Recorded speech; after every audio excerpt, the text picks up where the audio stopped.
Siren sudah diperbolehkan pulang keesokan harinya, namun dirinya masih tidak mau berbicara dengan siapapun, termasuk kakek dan neneknya yang selalu setia menemaninya selama di rumah sakit.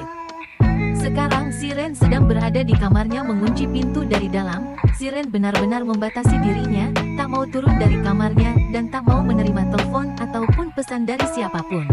Setiap jam makan pun, Bibi yang bekerja di rumah sang nenek yang selalu setia mengantarkan makanan ke kamar Siren, kakek dan neneknya tak mampu berlaku keras.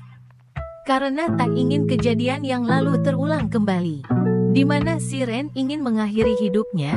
Untung saja ada orang yang tepat waktu menolong Siren. Jadi sebisa mungkin mereka ingin Siren merasa nyaman dan tidak terlalu terbebani lagi dengan kondisinya saat ini.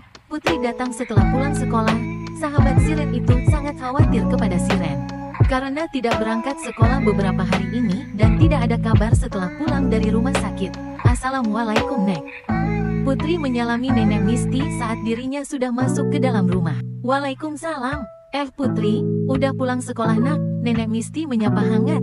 Iya, Nek, pengen ketemu Siren, ada kan di rumah? Nenek Misty terdiam sebentar sebelum mengangguk. Iya, ada di kamar sayang. Kamu kesana aja ya. Siapa tahu kalau ketemu kamu dia mau keluar kamar. Emang Siren sakit apa sih, Nek? Sampai masuk rumah sakit. Putri menatap Nenek Misty. Nenek Misty hanya menghela nafas berat dan tersenyum. Langsung ke kamarnya aja ya sayang. Nenek Misty berlalu ke arah dapur. Putri memandang kepergian Nenek Misty dengan kening berkerut. Namun dirinya tetap melangkahkan kaki menuju tangga ke kamar Siren. Saat Putri sudah sampai di depan kamar Siren, dirinya mengetuk pintu kamar Siren dan memanggil sahabatnya itu. Tok tok tok, Siren ini gue Putri. Putri berteriak di depan kamar Siren karena pintunya terkunci. Jeklek, pintu kamar terbuka dan menampilkan wajah kacau sang pemilik kamar. Loh kenapa Ren? Kok pucet banget? Sakit apa sih lo? Putri bertanya dengan memutar badan Siren. Siren berbalik masuk ke dalam kamarnya lagi dan merebahkan dirinya di ranjang. Putri mengikuti Siren dan menjatuhkan dirinya di samping Siren. Lo sakit apa sih Ren? Galau banget gue, gak ada lo di sekolah. Putri berbicara dengan menghadap Siren yang memejamkan matanya. Gue gak akan sekolah lagi. Suara Siren terdengar sangat pelan namun mampu didengar Putri. Kok gitu? Kenapa sih lo Putri bangkit dan duduk di atas ranjang. Namun Siren tetap bungkam dan tak menanggapi Putri yang terlihat sangat menantikan jawabannya. Ada apa itu? Putri mendengar seperti ada keributan di lantai bawah. Dan tak lama pintu kamar Siren yang memang tak terkunci terbuka secara kasar dari luar. Brak, Putri sampai terlonjak kaget saat pintu dibuka. Dan terlihat orang tua Siren berdiri di ambang pintu dan terlihat emosi. Siren, suara sang papa terdengar sangat menggelegar. Siren langsung bangkit dari ranjangnya dan terlihat takut melihat wajah papanya yang memerah. Papa Siren mendekat dan langsung menarik paksa tangan Siren untuk turun dari ranjang. Plak, Siren mendapat tamparan keras dari sang papa, sampai dirinya terjatuh ke bawah. Anak gak tahu diri kamu ya, bisa-bisanya bikin malu keluarga. Kamu masih kecil malah sudah hamil di luar nikah seperti ini. Mau jadi apa kamu? Suara sang papa sampai tak begitu terdengar di telinga Siren karena telinganya terasa berdenging akibat tamparan keras sang papa. Ya ampun pak, apa-apaan sih kamu? Mama Siren masuk dan menghampiri Siren yang masih terjerembab di bawah sang papa. Siren gak apa-apa sayang. Mama Siren mengelus pipi kanan Siren yang terlihat memerah. Kamu mau bela anak gak tahu diri ini? Papa menuding Siren tepat di wajahnya. Kamu ini apa-apaan sih mas? Gak kayak gini caranya. Sang mama menatap tajam suaminya.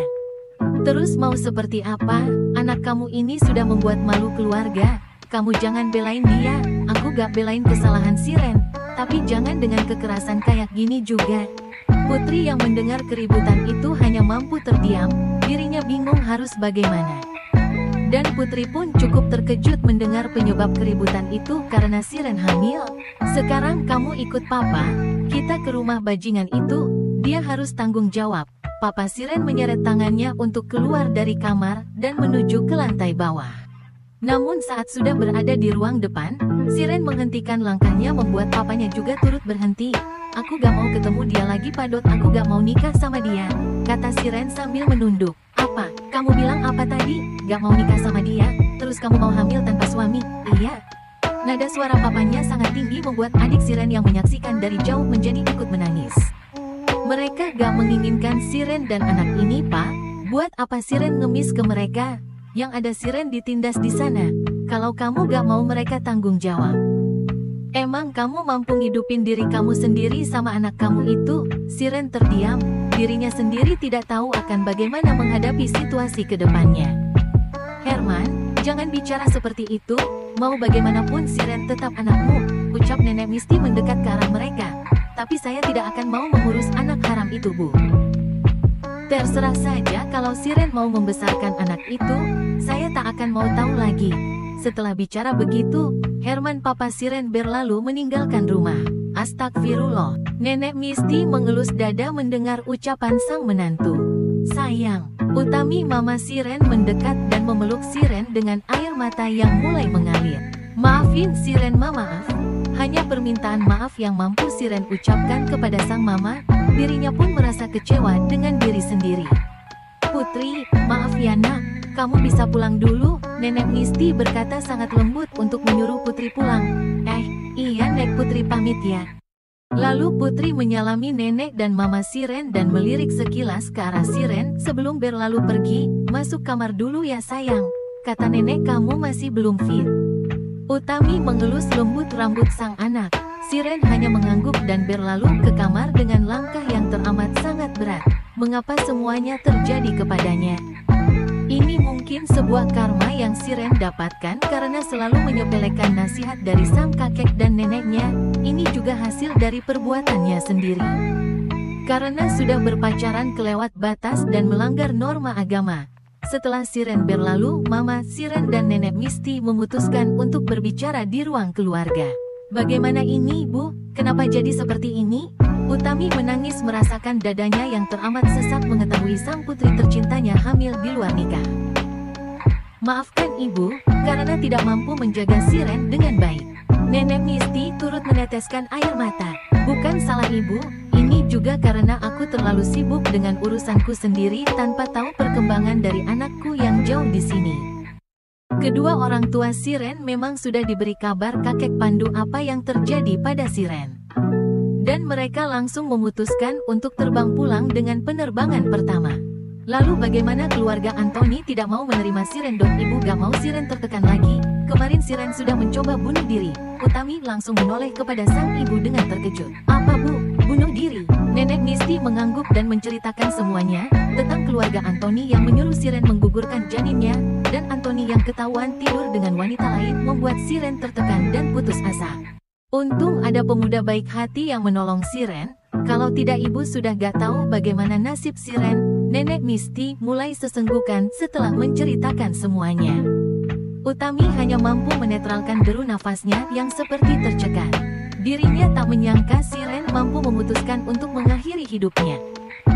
Betapa sangat tertekan dan putus asanya Siren. Lalu bagaimana ini Bu, nasib Siren ke depannya bagaimana? Jangan paksa Siren untuk menikah. Itu bisa membuat mentalnya tambah hancur, harus hidup dengan keluarga yang tidak mau menerima dirinya.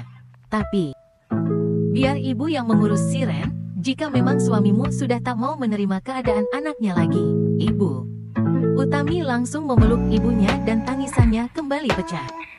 Utami merasa menjadi ibu yang sangat buruk untuk Siren. Dari kecil Siren sudah dititipkan kepada orang tuanya, dan saat Siren terpuruk seperti ini malah papanya tak mau menerima Siren.